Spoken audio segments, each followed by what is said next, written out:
নমস্কার বন্ধুরা, Pinki kitchen and eating চ্যানেলে আপনাদের সবাইকে স্বাগত জানাই। আমি আবারও একটি অসাধারণ কুকিং রেসিপি নিয়ে চলে এসেছি। আজকে আমার রেসিপির নাম হচ্ছে কাতলা মাছের ডিম দিয়ে আলু দিয়ে হালকা মাখা মাখা রাখবো, তাই আপনাদের সাথে আমি শেয়ার করে নেব। প্রথমেই দেখে নেব ডিমের জন্য মাখানোর জন্য আমি কী কী নিচ্ছি। মাছের ডিমটা নিয়েছি কাঁচা পেঁয়াজ কুচিয়ে আমি দিয়েছি। এবার দেব নুন, পরিমাণ মতনই নুন দেবো, খুব বেশি নুন দেবো না, নাহলে নুন হয়ে গেলে খুবই বাজে খেতে লাগে। এবার দেব হলুদ গুঁড়ো, তার সাথে দেব বেসন। মাছের ডিম বেসনটা দিলে ফাটে না, তাই আমি একটু বেসন ব্যবহারও করব। এবার এটাকে আমি মাখিয়ে নেব ভালো করে। বন্ধুরা, আমি মাছের ডিমটা ভালো করে মাখিয়ে মাখিয়ে নিয়েছি। আর রান্না করার জন্য কী কিনেছি আপনাদের দেখে দিই। নিয়েছি আলুটাকে ঝোলের মতন কেটে নিয়েছি কাঁচা পেঁয়াজ, টমেটো, ধনেপাতা, একটু আদা রসুনও দেব। আপনারা দেখতে থাকুন। বন্ধুরা, কড়া গরম হয়ে গেছে, এবার আমি এক এক করে ভাজাগুলো দিয়ে দেবো।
লাল লাল করে ভেজে নেব বন্ধুরা।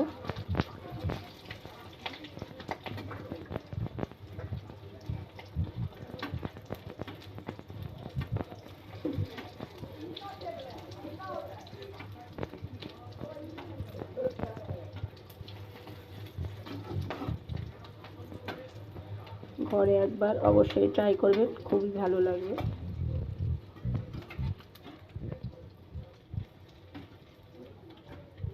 দেখুন, আর কিন্তু ফাটছে না বেসন দেওয়ার পরে, না হলে মাছের ডিম খুবই ফাটে, কিন্তু বেসনটা দেওয়ার পরে আর ফাটে না। খুব বেশি দেবেন না, তাহলে ডিমের স্বাদটা পাবেন না। এমন দেবেন যাতে সবটা ডিজেল থাকে।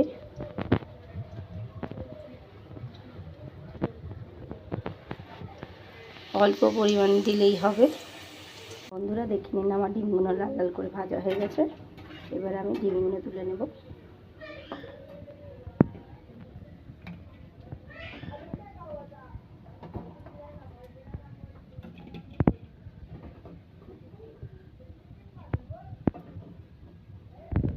এবার কাঁচা পেঁয়াজটা দিয়ে দেব।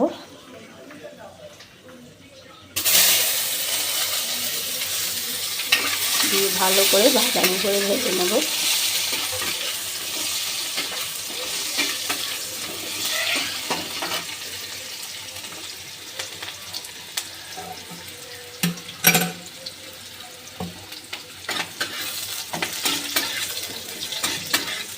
হালকা একটু নুন দিয়ে দেবো, নুন দিয়ে দিলে পেঁয়াজটা একটু মজে যাবে।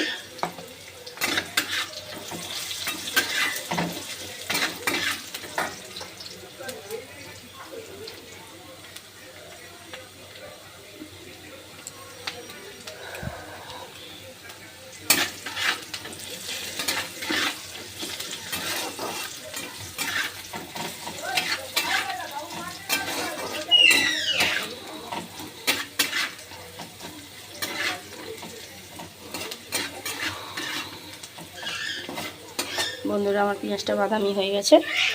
এবার ওর মধ্যে আমি টমেটোটা দিয়ে দেবো।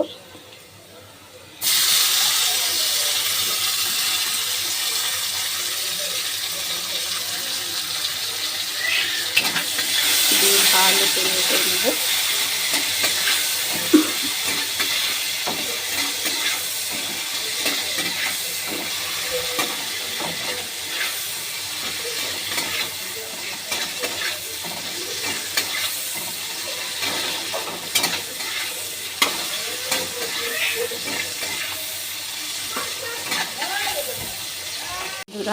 টমেটোটাও কিছুটা মরে গেছে। এবার আমি আলুগুলো দিয়ে ভালো করে ভেজে নেব। বন্ধুরা আমি আলুটাকে সিদ্ধ করে নিয়েছিলাম।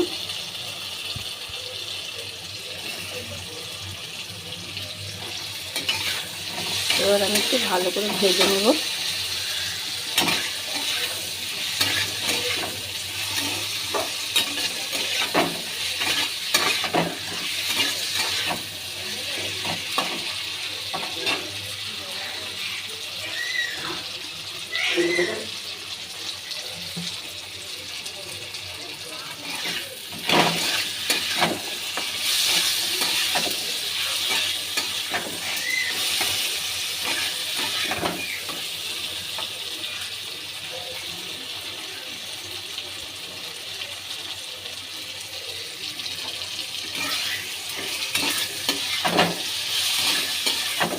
বন্ধুরা আমার আলু ভাজা হয়ে গেছে। এবার আমি মশলাগুলো দিয়ে দেবো। প্রথমে মশলার মধ্যে দেবো আমি আদা রসুন আর পেঁয়াজের পেস্টটা অল্প করে দেব, দিয়ে একটু ভেজে নেব।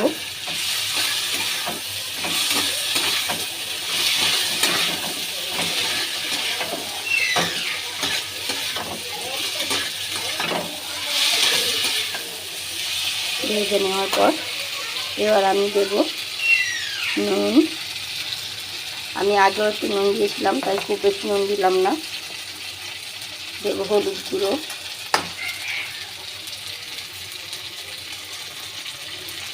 দেব লঙ্কা গুঁড়ো,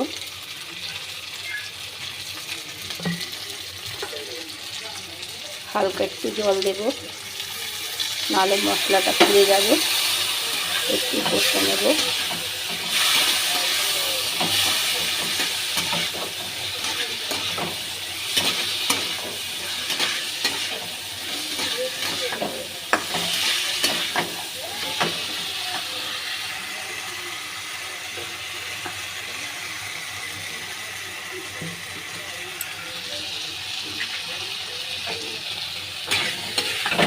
কষে নেওয়ার পরে বন্ধুরা আমি জল দিয়ে দেবো।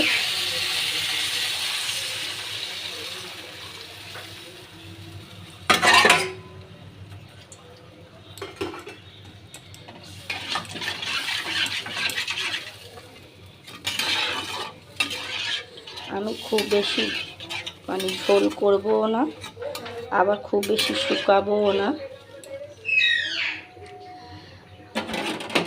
বন্ধুরা ফুটে গেলে এবার আমি মাছের ডিমগুলো ছেড়ে দেব। বন্ধুরা আমার ঝোলটা ফুটে গেছে। এবার আমি মাছের ডিমগুলো দিয়ে দেব। যেহেতু আমার আলুটা সিদ্ধ করা আছে, ওই জন্য বেশি সময় লাগবে না, তাড়াতাড়ি হয়ে যাবে।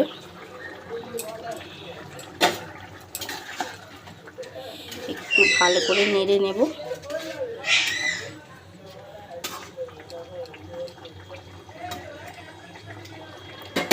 বন্ধুরা এবার উপর থেকে আমি একটু ধনেপাতা দিয়ে দেব।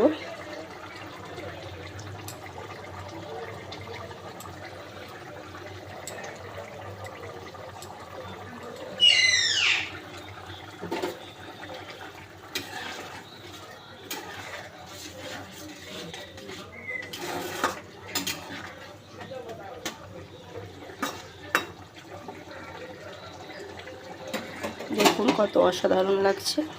এবার আমি 5 মিনিটের মতন ঢাকাটা দিয়ে দেব। বন্ধুরা দেখে নিন কত সুন্দর মাখা মাখা হয়ে গেছে। এবার আমার রান্নাটা কমপ্লিট হয়ে গেছে। এবার আমি নামিয়ে নেব।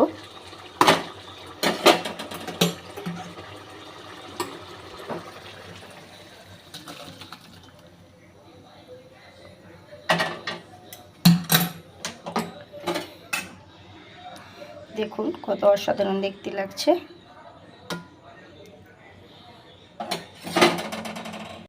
বন্ধুরা, যদি আমার এই ভিডিওটা আপনাদের ভালো লেগে থাকে তাহলে আপনাদের কাছে আমি আশা করব একটি লাইক, কমেন্ট আর শেয়ারে অত্যন্তভাবে সাবস্ক্রাইব করতে ভুলবেন না। নমস্কার।